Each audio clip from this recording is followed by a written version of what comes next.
Castlevania 1 was so fucking cool. It was fresh and exciting, and it felt great. Whipping dudes, yeah, I'll get out of here! The best part, though, was that it clearly had a lot of thought put into it.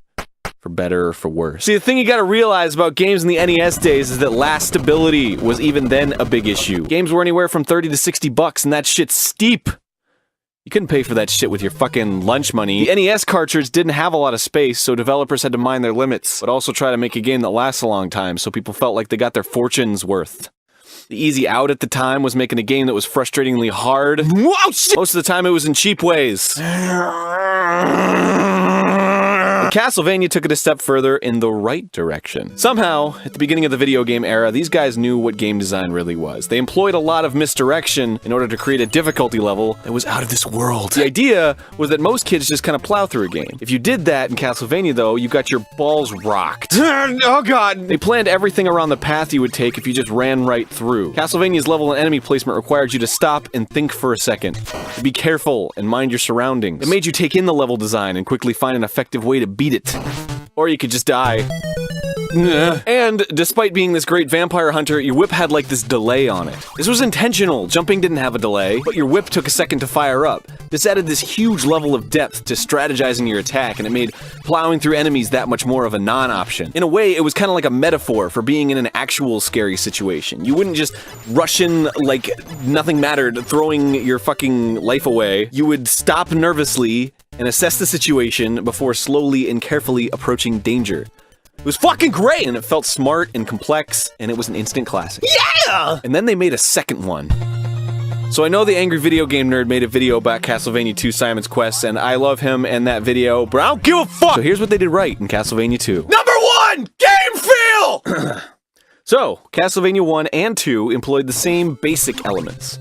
Attack with your whip and kill enemies, yada yada, bing bong boom! But Castlevania 2 had better game feel in general. It just felt better. The whip sound effect was way cooler, and the death sounds were better. There were more enemies that took more than one hit, and they made wailing on enemies feel so much better. They added more of a freeze to when you hit the enemy that took multiple hits. Also, the little explodey flame was nicer, and it was a much better indicator of death, because it was brighter and it just looked like it popped out. It was clear you killed an enemy, or at least that you were hitting an enemy, and that felt good. It felt good. It felt good! It felt really good when I beat the shit. Number 2! Day and night!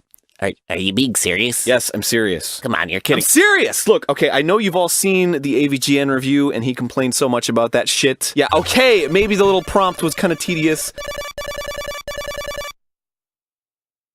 when it showed up and it lasted for 7 centuries as you're waiting to play. Okay, duh, that's a given! And they should have fixed that. But the concept of this element was new and it was exciting. You never knew when the world was gonna turn on you, and it reminded you of this kind of sense of looming evil. Silent Hill did the same goddamn thing! Y'all love it so much! Castlevania's theme was horror and fear. This was difficult in the NES days because, I mean, look at this! What is this even? So they had to, like most other developers at the time, resort to using the game to set its tone.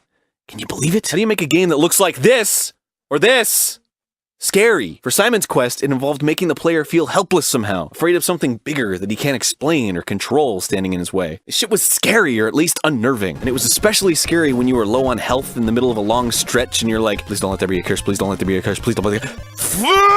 I mean, that prompt alone just scared the shit out of me the first time I saw it even. I was just like, what is happening? Castlevania 1 didn't have that shit, it just had goofy skeletons throwing bones. When are you gonna run out and fall apart? But okay, I just like to give credit where credit is due, alright? Simon's Quest is dumb, and it's stupid, and it's stupid, and it's dumb. Okay, here's what they did wrong. Number 3! Towns! And the RPG!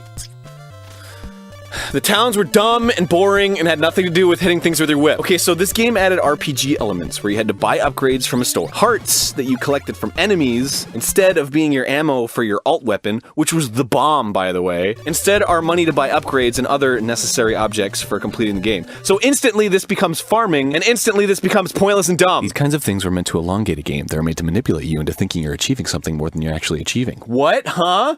What? What? An element in a game wasn't made solely for me to have fun? Oh no. That's no. Let me ask you something. What is the difference between A, killing a bunch of zombies to get hearts out of them, collecting the hearts, and then going back to town to get an item to go to another part of the game, and B, Playing a game where you kill zombies that are obstructing your forward path to another part of the game. Answer 4 hours! See, this is the difference between Castlevania 1 and Castlevania 2, and this is pretty wholly the difference. It becomes the source of all the game's shortcomings. Simon's Quest is very manipulative. There's a lot of fucking running around. Castlevania doesn't waste your fucking time, and it gives you a goal to look forward to. A really tough boss battle that's exciting and interesting, and a ridiculous difficulty. Holy fuck, it's hard! Fuck this shit, it's hard! Fuck, oh, look at this boss dice everywhere! What do I do? Number 4! Health and continues! Castlevania was just straight up hard, but Simon's Quest dumbed down the difficulty substantially. And part of that was another thing that changed. No chicken, just churches. See, these are the kind of analogies I love about video games. Castlevania 1 is to chicken, as Castlevania 2 is to churches. What the fuck are you talking about? Mysterious hidden roasted dungeon wall chicken in Castlevania 1 healed you, but in Castlevania 2, churches and towns heal you. So in Castlevania 1, if you needed health, you were fucked! Unless you got lucky, or you knew exactly where all the chicken was hidden, and you were at a spot where there was, you know, indeed, chicken in the walls. In Castlevania 2, if you were man enough to make a pilgrimage to your local town, you could hit up the church and get all your health back. But if you died, you just kind of respawn where you died. Okay. Well, whatever.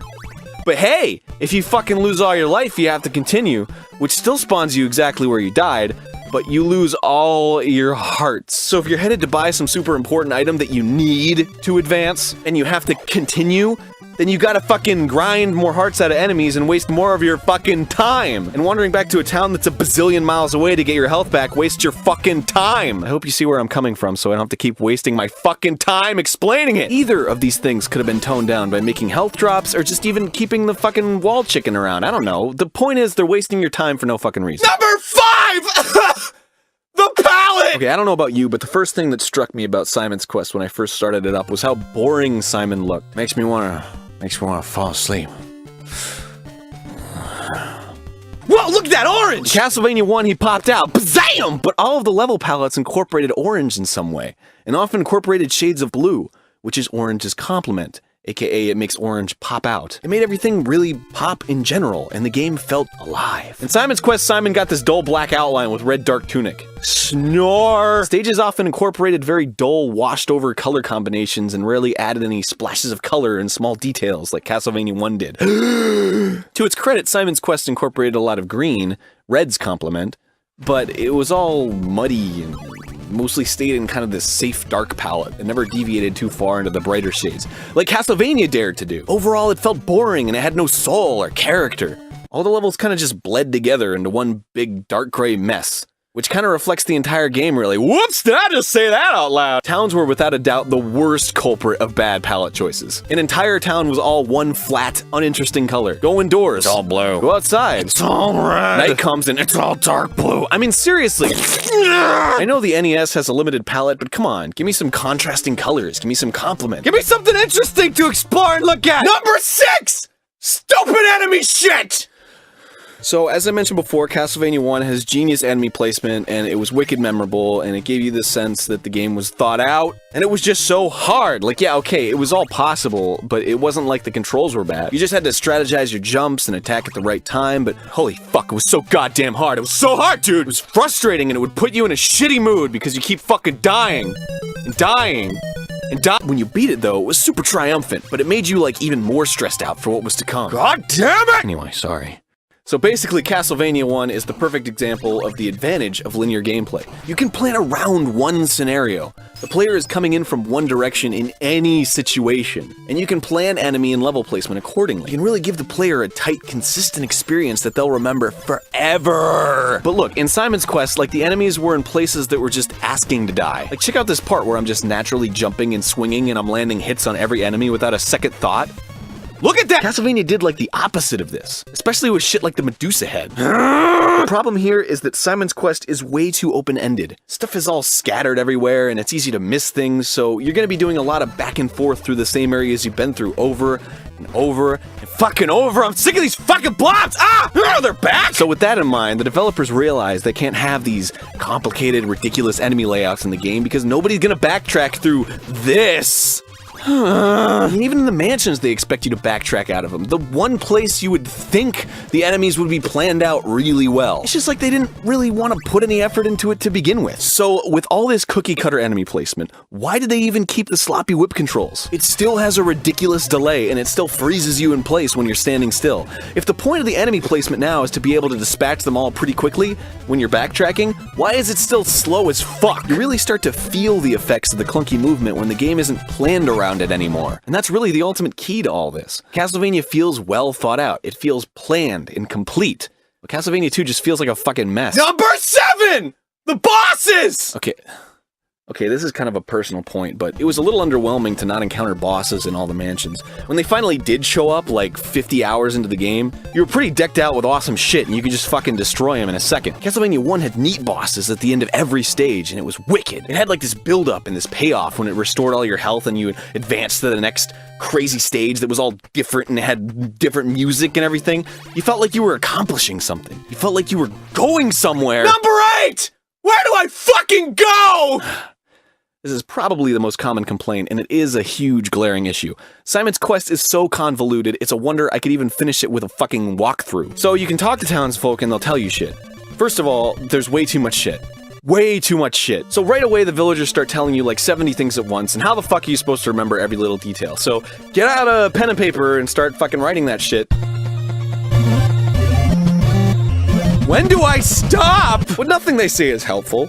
It's all cryptic, and some of them lie to you. Once you actually know what to do by reading it in fucking English on GameFAQs or something, you'll run into the villager who said for you to do that specific thing, and you still can't even interpret it as what you were supposed to do. Kneel next to the wall on the far left or whatever is hit your head on the top of the... What the fuck? How to fix it. Okay, see now, what I think is kind of nice is this dude named the Almighty Guru did a ROM hack of Simon's Quest called Simon's Quest Redacted. And they did a couple things way right. Number 1, the text crawling is wicked fast. Number 2, all the dialogue is rewritten in fucking English, so people say things that actually clue you in on what to do. Number 3, the night and day transition is lightning fast. It was a really nice gesture, and it truly shows how creative some gamers can be. But when it comes down to it, the minor tweaks can't fix an ultimately broken game. See, everybody nags about all the little things that annoy them about this game, but if the game itself is bad, fixing those things won't really do much in the long run. Knowing where to get the items is great, whatever, but getting there is boring. Jumps are frustrating, enemies are lifeless and forgettable. Running around back and forth is tiring, grinding for hearts is a fucking chore, it's a fucking mess! The point is, Konami tried something different with Castlevania 2 in order to make it last longer than Castlevania 1. That's the bottom line. They probably heard that people thought Castlevania 1 was too difficult, so they toned it down to give the player avatar strength, leveling up the player's avatar while still maintaining the basic level of difficulty throughout. It wasn't hard in the traditional sense, it was only imaginary hard, because enemies took more hits if you didn't have the best whip,